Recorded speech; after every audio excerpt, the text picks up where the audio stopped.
how to handle appreciative interviews with people who are feeling negative or who've had a hard time.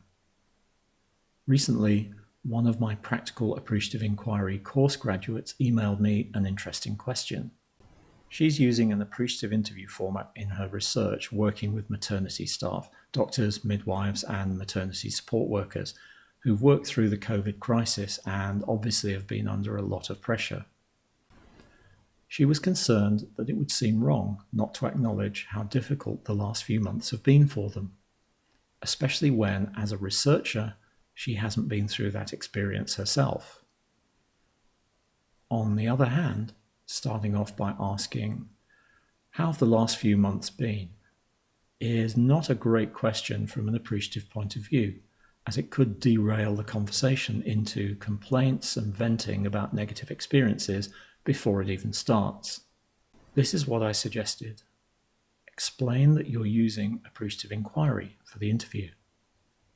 Check if they've come across the approach before, and if they haven't, just in a sentence say something on the lines of, it's an approach to change that's based not on analyzing problems and looking for causes, but instead on identifying what's working and has worked and doing more of that.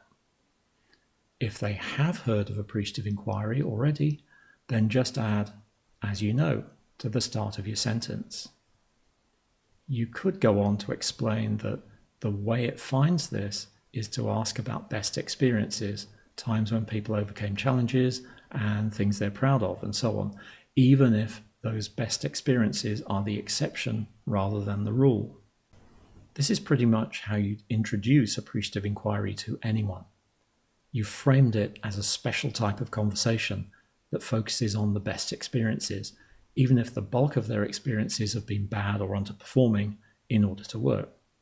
But here's the crucial thing. Say, before we start the appreciative interview, how have the last few months been for you? So at this point before the interview starts, it's just two human beings talking, rather than interviewer and interviewee. Saying before we start will hopefully mark the question as outside of the formal interview, so they can answer however they like.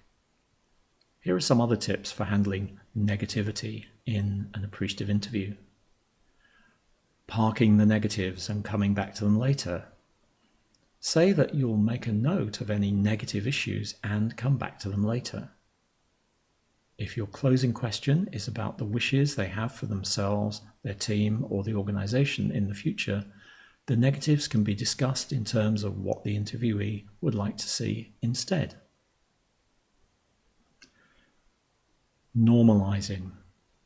Sometimes you need to let the interviewee talk about their negative experiences, accepting their right to feel this way, but without reinforcing the negativity by adding your own judgments.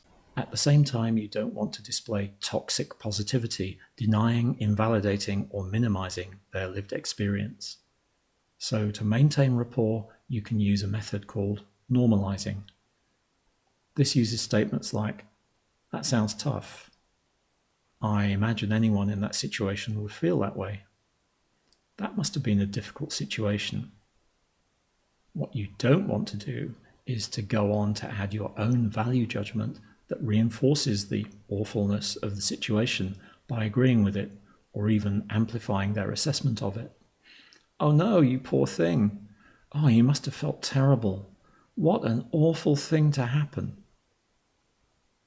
Throughout the conversation, it's important to maintain yourself in a positive state so you don't get dragged down by their negative feelings. Returning to the positive.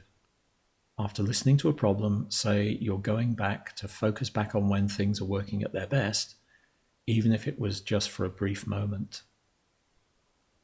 Acknowledging and flipping to the positive opposite. Everything that people find wrong in an organization represents an absence of something they regard as ideal.